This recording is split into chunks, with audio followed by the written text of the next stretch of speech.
Oke, jadi sekarang kita udah masuk bulan Mei, which is sekitar 5 bulan setelah gue bikin video tier list mechanical keyboard gue di tahun 2024 ya. Dan gue pikir dengan bikin video sepanjang itu bakal bisa ngejawab pertanyaan-pertanyaan kalian seputar kalau misalnya kalian mau beli mechanical keyboard. Tapi justru bukannya jawab pertanyaan, malah bikin tambah banyak pertanyaan ya. Nah, jadi di video ini gue mau bikin video yang bisa dibilang follow up-nya dari video tier list mechanical keyboard gue, yang temanya itu panduan untuk beli mechanical keyboard di tahun 2025 dan possibly mungkin 2026, 2027 dan tahun-tahun setelahnya gitu ya, kalau misalnya memang teknologi mechanical keyboard ya gitu-gitu aja. Jadi basically kalau misalnya kalian mau beli mechanical keyboard, terutama kalian yang memang mau beli mechanical keyboard pertama kalian, mungkin bisa nonton video ini dulu sampai habis. Nah, kebetulan di video ini tuh gue nggak sendiri, karena kebetulan ada teman gue yang mau ngebantu bikin video panduan ini ya. Tapi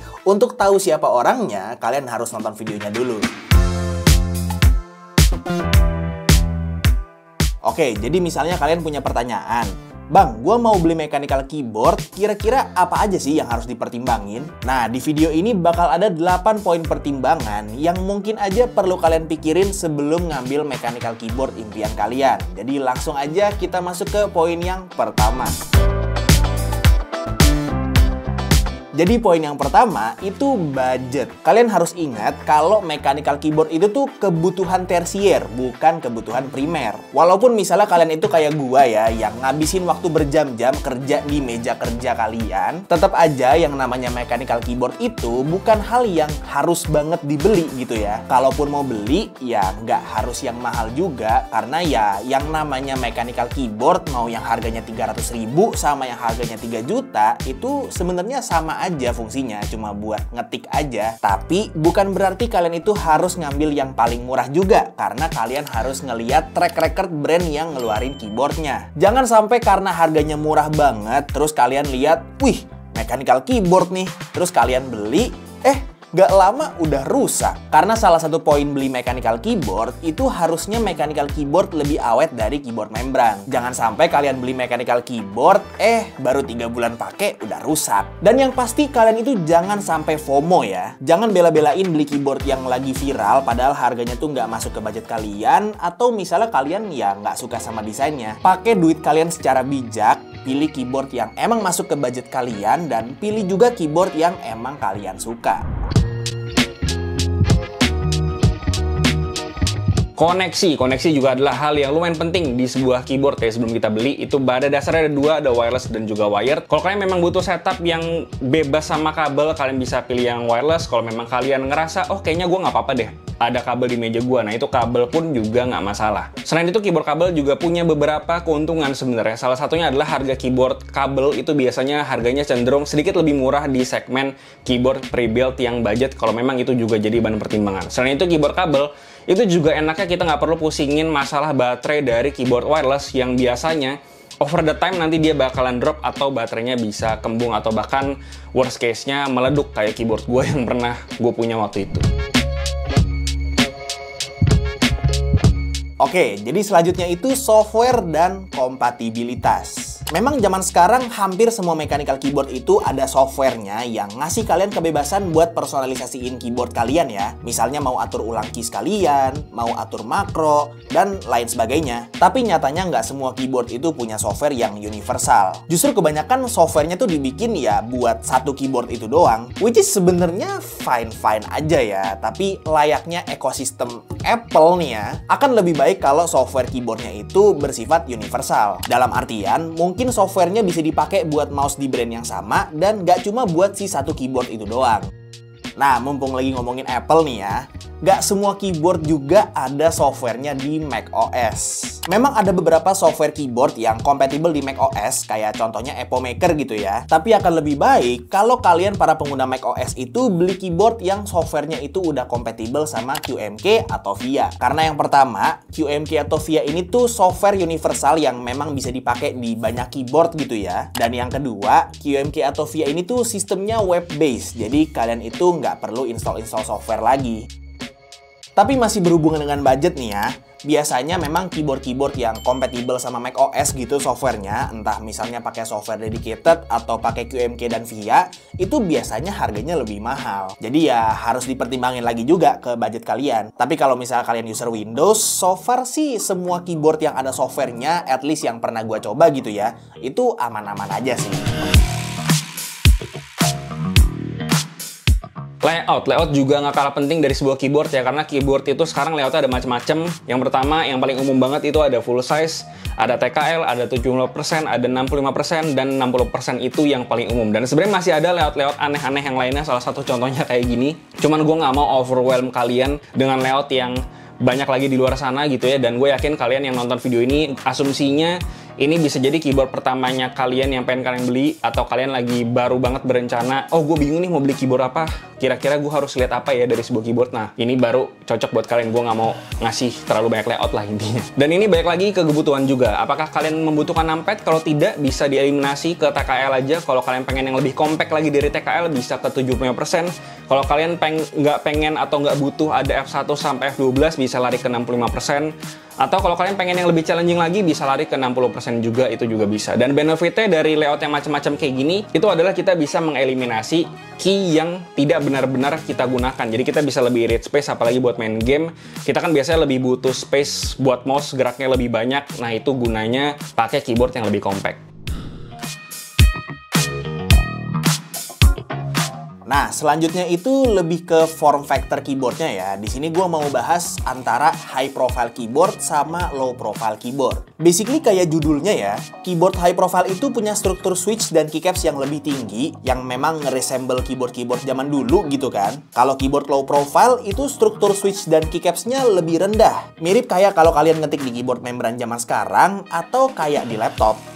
Nah, buat kalian yang memang sehari-hari udah terbiasa ngetik di laptop gitu kan, tapi mau coba beli mechanical keyboard, itu kalian bisa coba untuk invest di mechanical keyboard yang low profile. Karena kalau misalnya kalian pakai mechanical keyboard low profile, itu harusnya nggak perlu waktu yang terlalu lama gitu buat adaptasinya. Jadinya kalau misalnya kalian pindah-pindah nih ya, ngetik di laptop, terus ngetik di keyboard mechanical low profile kalian, itu jadinya nggak terlalu kagok gitu, dan nggak bakal nurunin kecepatan ngetik kalian. Tapi kalau misalnya hal itu nggak jadi isu buat kalian, sebenarnya mau pakai yang high profile atau low profile nggak bakal terlalu ngaruh sih.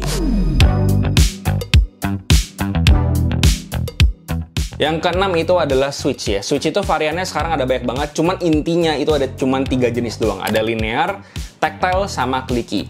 Nah gampang ya, linear switch itu kalau kita pencet itu dia nggak ada jeglukannya, atau langsung molos aja gitu ke bawah, nggak ada apa-apa gitu rasanya. Terus yang selanjutnya ada tactile. Tactile itu kalau kita pencet di tengah-tengahnya itu berasa ada jeglukannya atau ada kayak polisi tidurnya gitu. Dan selanjutnya kalau clicky itu juga sama, berasa ada jeglukannya, ada polisi tidurnya, mirip sama tactile, tapi bedanya dia itu ada feel kliknya kayak kita lagi pencet pulpen mekanik. Berhubung varian switch sekarang ada banyak banget, namanya aneh-aneh, feelnya juga aneh-aneh sekarang, springnya macem-macem, dan gue juga bahkan overwhelmed sama banyaknya varian switch sekarang. Bahkan gue udah ngikutin lagi juga, gue pusing dengernya gitu ya. Paling gampang menurut gue adalah kalian bisa nanya rekomendasi ke komunitas gitu ya, diskusi di sana, kira-kira susah apa yang cocok sama kalian. Terus kalian juga bisa nonton reviewnya di YouTube, karena di YouTube juga banyak banget review yang switch. Banyak typing test juga, meskipun typing test itu nggak bisa 100% dipercaya, karena nantinya bakalan beda juga sama real life-nya gitu, suara yang kalian dengerin di YouTube sama pas kalian nyampe itu barang di meja kalian. Keep to note aja. Terus lanjut ada keyboard hot swap dan tidak hot swap, atau bahasanya keyboard solder. Nah ini juga nggak kalah penting. Intinya kalau hot swap itu kita bisa dengan gampang cabut atau pasang si switch-nya gitu. Dan kalau misalkan yang tidak hot swap ya berarti untuk cabut si switch-nya kita perlu punya kemampuan soldering, atau kita bawa ke tempat servis atau ke tukang solder buat nyabut si switch-nya. Ini sebenarnya bisa dibilang balik lagi ke kebutuhan sih ya. Kalau misalkan kalian nggak merasa bahwa akan menggonta-ganti si switch-nya dengan switch yang lain, kalau kalian pengen modif-modif ya itu kalian bisa stay di solder aja. Tapi hot swap juga nggak melulu soal modifikasi, karena hot swap itu benefitnya itu salah satunya adalah kita kalau misalkan di ke depan hari atau di kemudian hari ada switch yang rusak, itu kita bisa dengan gampang ngeganti si switch-nya tanpa harus solder segala. Tapi sebenarnya ini nggak perlu terlalu dipikirin juga sih, karena keyboard zaman sekarang kebanyakan yang gue lihat di market kebanyakan udah mayoritas hot swap ya. Jadi ya ini nggak perlu terlalu dipikirin juga, buat catatan aja. Nah, basically 6 poin barusan itu yang jadi fundamental kalau misalnya kalian mau beli mechanical keyboard.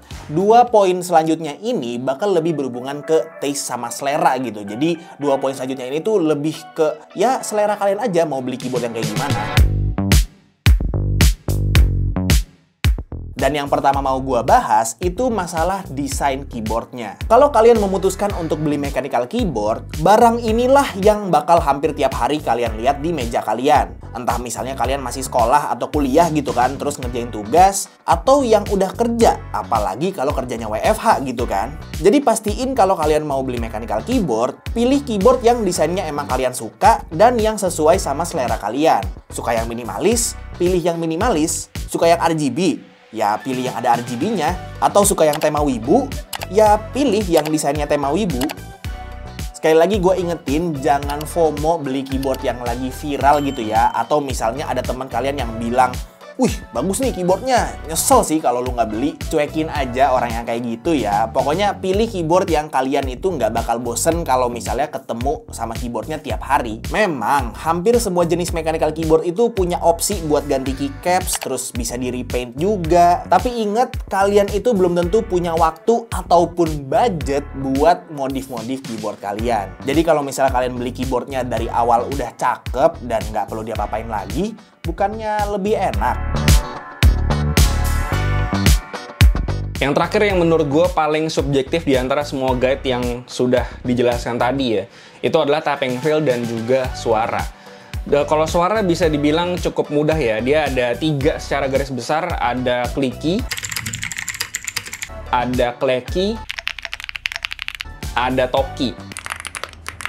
Nah, jadi itu sebenarnya masih ada turunannya tuh, ada banyak banget. Cuman tuh yang paling gampang tuh 3 itu. Kayak turunannya ini contohnya ada talky creamy, ada talky poppy, ada talky poppy creamy, ada tobrut, ini juga ada gitu. Dan output suara ini tuh semuanya tergantung dari bagaimana konfigurasi si keyboardnya. Gimana caranya mereka semua ini komponen-komponen yang ada di keyboardnya semuanya menyambung, itu semuanya tuh berpengaruh sampai situ. Jadi ya cara paling gampang kalau ngomongin suara ya tinggal nonton di YouTube reviewnya. Misalnya kalian pengen nyari keyboard X typing test, nah itu muncul nanti typing testnya banyak, nah kalian bisa dengerin aja dari situ. Coba balik lagi gue ingetin, sama kayak di switch yang tadi, typing test itu nggak bisa 100% dipercaya karena output dari mic-nya bisa beda, speaker yang kalian dengerin beda-beda, dan nantinya bakalan beda juga nanti sama IRL ketika keyboardnya datang ke rumah kalian. Jadi ya jadiin acuan dasar aja, acuan kecil lah gitu. Terus kalau tapping feel ini subjektif banget. Kalau misalkan kita nonton video review dari orang yang review keyboard yang pengen kita cari, itu ya bisa juga. Cuman baik lagi itu beda banget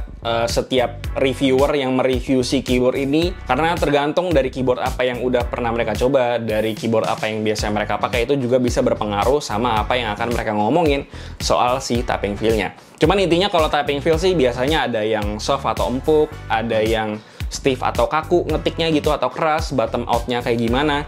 Kalau gue biasa yang review, biasanya gue kasih tahu apakah dia flex atau enggak, dan apakah jari kita sakit atau enggak ngetik di situ. Itu biasanya ya kalau gue sih gue kasih tahu. Cuma ya reviewer lain beda reviewer, beda perspektif. Intinya nggak ada yang salah karena masing-masing punya perspektif yang beda dan pengalaman yang beda-beda juga gitu. Atau kalau mau lebih afdol lagi, gampangnya kalian bisa mampir ke toko-toko yang ada di daerah kalian yang memang ada display mechanical keyboardnya. Cuman ya gue paham nggak semuanya daerah itu ada toko yang display mechanical keyboard. Ya itu salah satu solusi aja kalau memang di daerah kalian ada. Atau paling cara yang lain itu bisa juga di beberapa daerah itu, setahu gue ada komunitas-komunitas kecil keyboard juga. Itu kalian bisa datang ke komunitasnya itu kalau mereka lagi ngadain meetup, dan kalian bisa nyobain karena biasanya di acara komunitas itu mereka ada bawain beberapa keyboard yang memang koleksinya mereka dan bisa dicobain sama orang-orang lain gitu. Kayaknya itu aja ya soal guide ini. Ya itu aja, semoga bermanfaat. Jangan lupa subrek ke Bapak Tommy dan channel gue juga, Keren Kita KD. Bye-bye.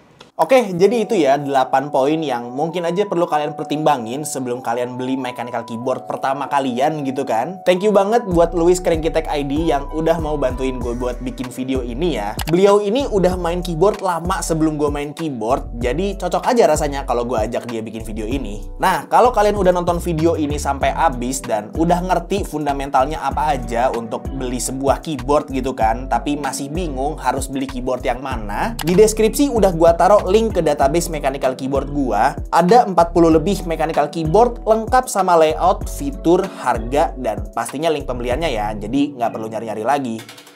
Paling segitu aja untuk video kali ini. Semoga video ini bermanfaat buat kalian yang memang lagi pengen coba buat beli mechanical keyboard pertama kalian, atau ya sekedar mau nambah koleksi aja gitu kan. Like kalau kalian suka videonya, dislike kalau nggak suka. Jangan lupa subscribe ke gua sama Luis Kringki Tech ID yang udah berbaik hati mau ngasih panduan ini buat kalian ya. Kita ketemu lagi di video selanjutnya. It's been by Tommy, and as always, peace out.